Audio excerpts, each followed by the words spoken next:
Готовим нежные творожные паски с мраморным шоколадным эффектом. Они получаются очень ароматные, необычные, но сразу скажу, разрезать их лучше именно на следующий день, потому что за ночь они созревают, становятся более влажными, плотными, и вкус раскрывается совершенно по-другому. Именно тогда получается тот самый эффект, которого мы ждем. Так что обязательно досмотрите до конца. Начинаю с творога. Я пробиваю его блендером до гладкой кремовой текстуры. Если нет блендера, можно просто перетереть через сито.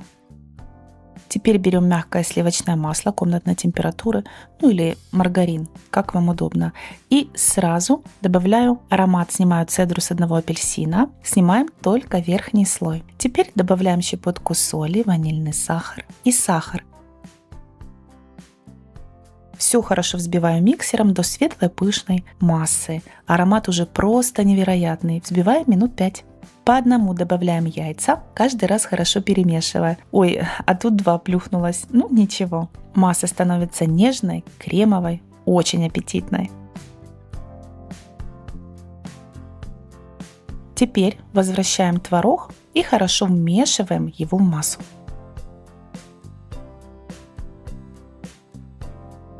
Переходим к сухим ингредиентам. Сначала добавляю перемолотые орешки. Это у меня кешью. Они дают нежный сливочный вкус. Можно, конечно, лучше заменить на миндаль или вообще пропустить этот шаг.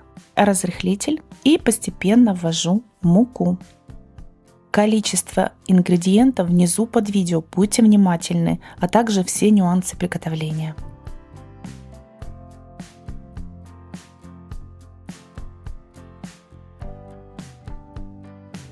Когда тесто уже практически готово, добавляю цукаты. У меня сегодня ананасовые, очень они сюда кстати. Можно взять апельсиновые, тоже будет очень вкусно. Довожу тесто до нужной консистенции, оно должно быть густое, но мягкое, не забитое. Муку добавляйте постепенно, потому что творог у всех разный. Ну а теперь делаем настоящую изюминку этого рецепта. Шоколад я добавляю не кусочками, а растапливая его в микроволновке короткими импульсами вместе с кусочком сливочного масла. Каждый раз перемешиваю. И теперь добавляю шоколад в тесто и аккуратненько, небрежно перемешиваю. Не до однородности.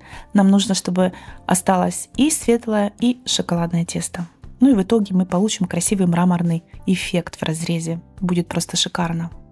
Раскладываем тесто по формам, заполняя примерно на 2/3, то есть практически до верха. Вот немножечко надо было больше все-таки добавить. Сверху немножко разравниваем, но при выпечке они все равно поднимутся по-своему и треснут.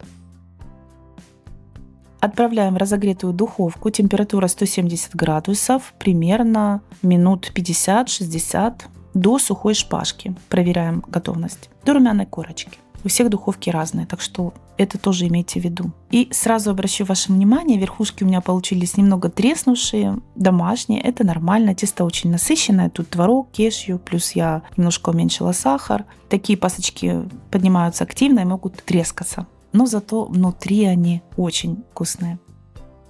А теперь смотрите, я разрезаю паску, или кулич, почти сразу после выпечки. Он еще теплый, и видите, структура нежная, мягкая. Шоколад немножко расплылся. А вот это на следующий день. Вот здесь уже совсем другой результат. Паска настоялась, созрела, стала более влажной, плотной. Вкус полностью раскрылся. И посмотрите на этот мраморный шикарный разрез. Это красота. Так что обязательно дайте отдохнуть хотя бы ночь и получите совершенно другой идеальный результат. С наступающими вас праздниками! Готовьте с удовольствием!